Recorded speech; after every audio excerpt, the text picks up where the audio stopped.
ang Diyos malipay diha kanimo. Natay mga kalibog.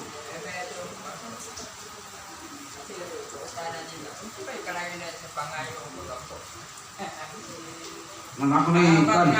Ang ato na ato ilalanda pangayo at ginagawa ko.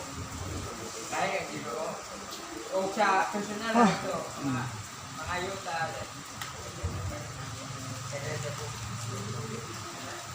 So sa Ginoo ato din maya ko ng Ginoo una sa Panginoon.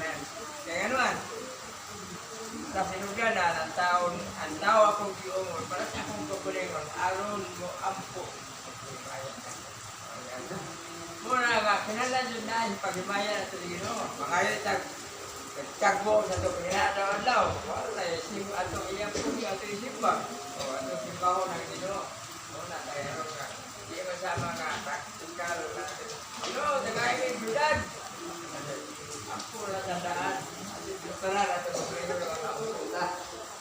Ngayon ta sa ato paginagdan, sino na ito taon. Daan na yung Ginoo ng tao nga kung yung para sa kong araw mo ampo sa simba.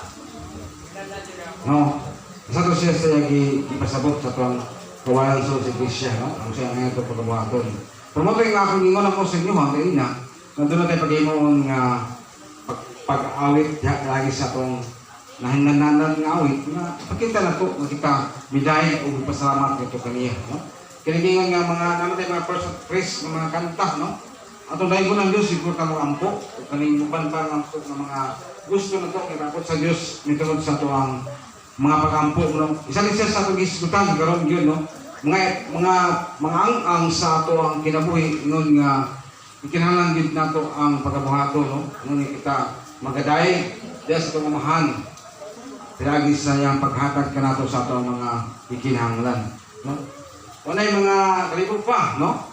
Kapay tayo yung mga pangutana, no? Wala siya ang mga agi nga mangay ka sa Ginoo, no? May tungod sa atong mga kagustuhan o mga kinahanglanon sa tuwang kinabuhi. Manay, okay na.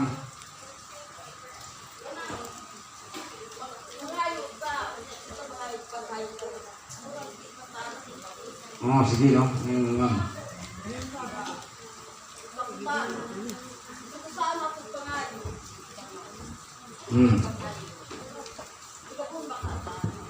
Okay, pangutanan niya, no? Ay kung pumahay ka sa Diyos, una tayo gustong pangayon kaniya, niya, muna kay nahimong na dili maayo sa imong sikaingon. So before ni mo na siya buhaton, before ni pangayon sa Ginoo pa ng mga butana, paghimo sa kao, pasikuli sa tao nga imong kabingkiran, mo, no? So, kung ko isa siya hindi pasabot yun, yun makaigsunan, no? Tinod na siya nga, before ka idol na ito sa Ginoo, kisusin, kihusay ko sa tao nga imong nabikilan or doon na mo yung mga problema itungod sa inyong ano man, itungod sa inyong lalisan, no?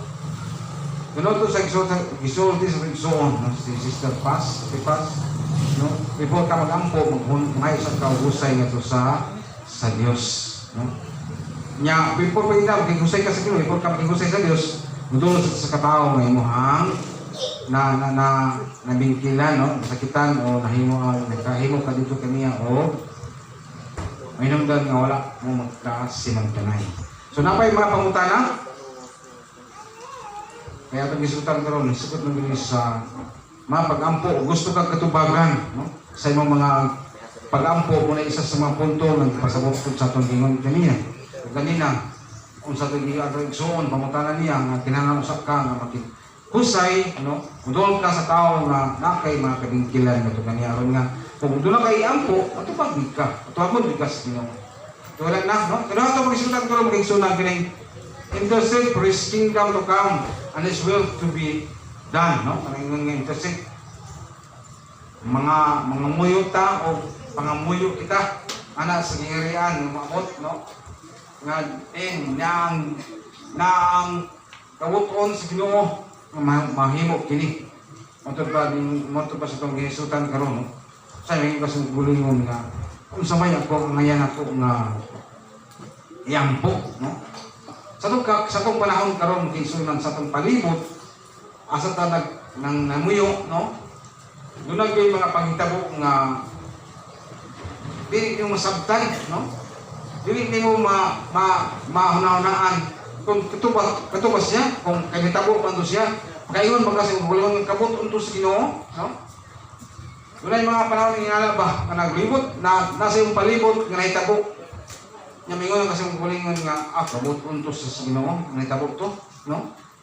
Wala nga dunay mga panahon nga mga panghitabo ang hinungdan nga mahinungdan dili lagi sa kabuton sa Ginoo kundi dunay mga panghitabo nga dunay gibuhat ang dautan para mahitabo ni sa imong kinabuhi. Kini mga dautan nga igsunan umatay balo sa mga klase sa mga dautan nga naglibot kanato. Nya instead nga gusto ka nga magmalinaw ang imong kinabuhi na maging mga pamaagi ang dautan nga mahimo nga magkabikil, mabikil ka o makahatag ka mga problema para mo tumaw sa pagbati nga kini siya problema gini siya no. Ingana ang yawa ko ningit ka maagi para nga mahimo nga makuha ng imong kinabuhi no ining kalibutan. Instead ka nang malinawon ka kay nangalagad ka sa Ginoo, miskay nagmalinawon ka tungod ka nagampok ka sa Ginoo. Pero nang duman to kiniyawan nakita ko na siya kamaagi nga ikaw mismo sa imong kabulingon mahimo nga no kita ka o kabingkil sa imong kabulingon. Nya magisud ka usahay to pagsito nimo isa man ito ang may buhaton no nga kinahanglan na lang yun nga nula isa sa usa-usa kaninyo nga magpa-ubos niya makigsusi o makigpusay nga to kaniya o makig-uli lagi sa paghimo o pagpangayo o pasaylo yun no. Utang din sa itong kinabuhi kinahanglan yun nato ang natay pagkabuhaton no. Kung doon na tayo mga panahon nga doon naman galing tayo mga kabingke, doon naman galing tayo mga nahitabok nga mga nagadala ka na ito mga problema no? Kasi kung tao may mga nahimo nga nabingkil mo, nakabingkil mo ay lang ito sa lugaya yun ganun nga magigsusi lang ka, magigduol ka kanya o pag pinasaloay mo o maghatag mo husay sa inyong usag-usah no? Kailangan ikaw na lang yung mismo ang muduol kanya o mamay paghusay no? Ay isa sa mga importante kay sa ato karon sa kalibutan kung adunay naghimo kanimo kadaot no? Kung dango panayon ka o barangay no? Before ka mato sa national or ito sa korte barangay sa Lugaguna sa ato karon nga time no? Yung nga nata diha sa Ginoo kailangan Dios sa atong kinabuhi o nahibalutan ang atong Dios sa atong kalagaran mapinasayloon niya dali lagi siya muhatag ka na to o kanabang pabor kung doon ta kato kaniya o mga ikagpasaylo kato kaniya no. Muna nga before nato siya natin mga problema sa itong espirituhanon nga bahin mudulo na to ang tao nga ito ang gikabingkilan nga ito ang tao nga ito ang hatagan o problema ikaw ay na problema tungkol kay isa sa Diyos gusto niya nga magkauli ay Diyos before taon nga pag-ampo na ito kaniya kung sa itong gusto nga pangayon ito sa Ginoo iya kita niyang tubagon atakan kita niya o katubagan sa atong mga pag-ampo no. Muna yung ingon niya nga mga muyo kita no.